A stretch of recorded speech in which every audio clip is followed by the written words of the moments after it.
And they're supposed to be superior to somebody who's committed their lives to African people. Come on.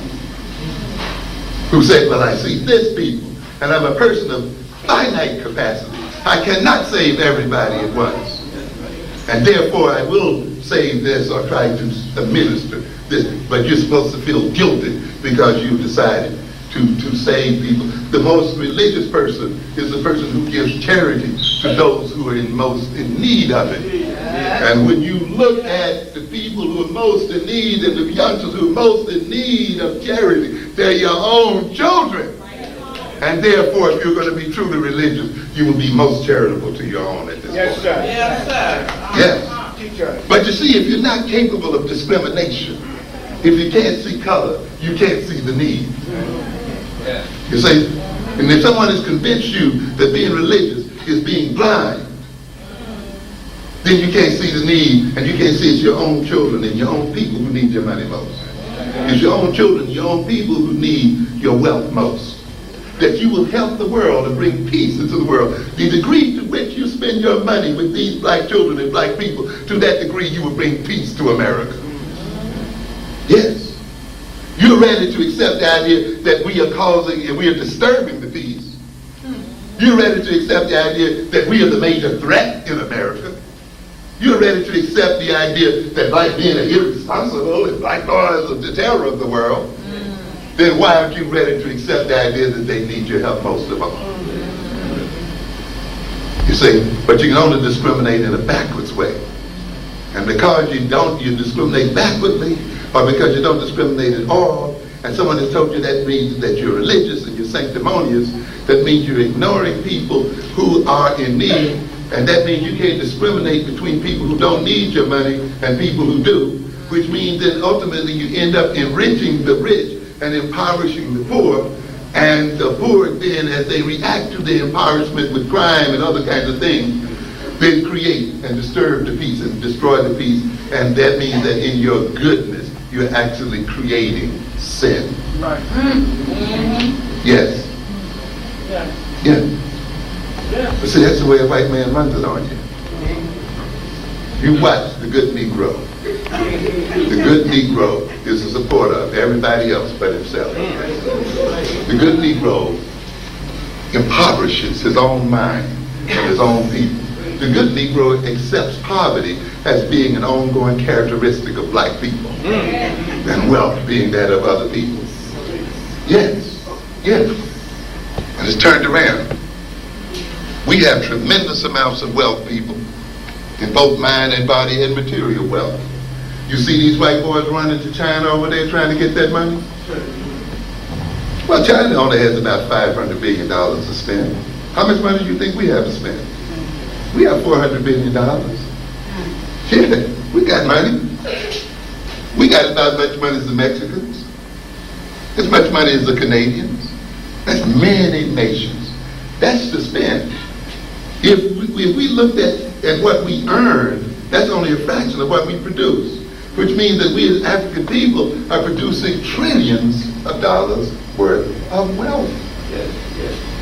You see, because an employer only pays you a fraction of what you produce, right? So if we're getting $400 billion through earnings, think how much wealth we must be what we must be producing. And we're not producing it for ourselves. Do you know a nation that has $1 trillion economy would be one of the wealthiest nations in this world? You'd be in the rank of Japan and European nations with that kind of productivity. But we see ourselves as impoverished. And we see our children doing the things they do out there. Why? Because we have misdefined the good. We have let some people put the wrong contents in our consciousness and in our mind. We've learned irrelevant knowledge and call it higher education. We've gone to schools and paid $20,000 and $30,000 a year to be made ignorant and stupid and to be called being highly educated. Yes, we think that people who live off of us and suck our bloods are going to give us the kind of knowledge that would allow us to close our veins to them. That's crazy. The other way you falsify consciousness And so you see it here in Newark schools, you see it all over. The missing of content. It's not enough just to fill children with knowledge. You got to fill them with knowledge that's relevant.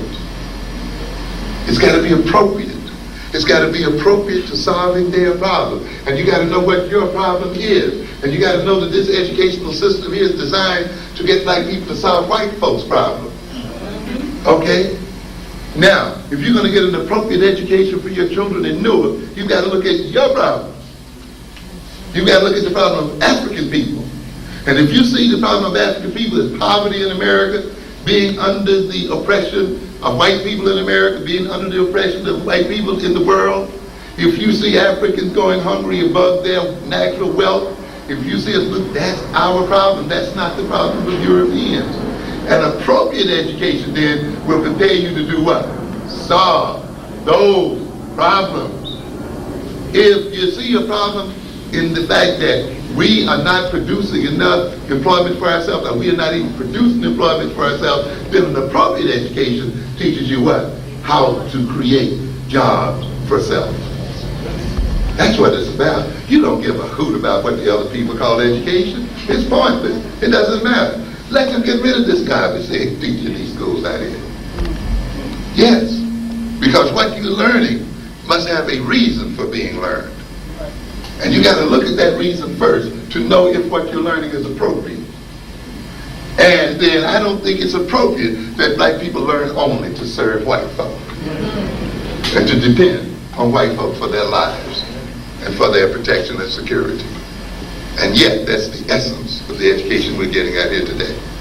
And consequently, we're going to get the kind of knowledge that's going to keep us dependent, that keeps us servants, that keeps us operating on the assumption that we cannot do for self, that keeps us in a position where we just give away and throw away our wealth and impoverish our own children, such that they turn around and kill us in the streets and kill themselves as well. That's how this thing is falsified. And you see, this can only be done when a small group, which really, you got so many poor people in the world, until if they stood up in a rank, they could just run over rich people and take everything they got. Why don't they? Because they fill their minds with ignorance, with false ideologies, with false knowledge, with irrelevant knowledge, such that they're not capable of doing it. And that's the position we are in.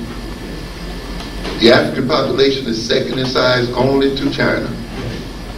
There's no reason why we should even be talking about small business administration. That's right. We think small.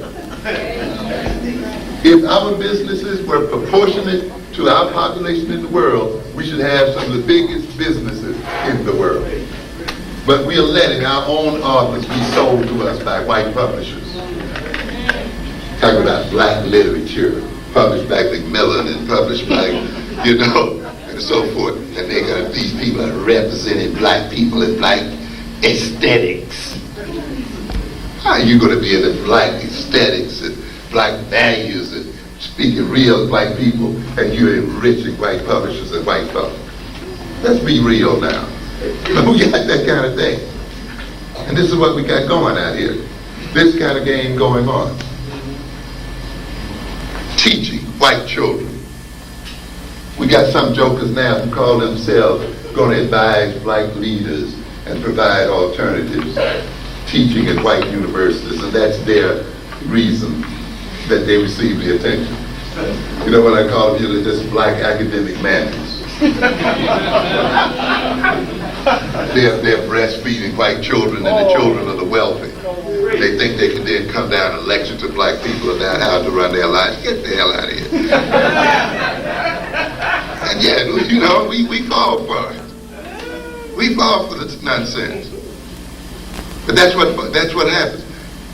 The other means by which then our consciousness is falsified, as I've indicated, is by impairing our capacities to think. Impairing the means by which we process information. And some of us who mean well often fall for this. We try to tell, and I've told you this before, we try to tell black people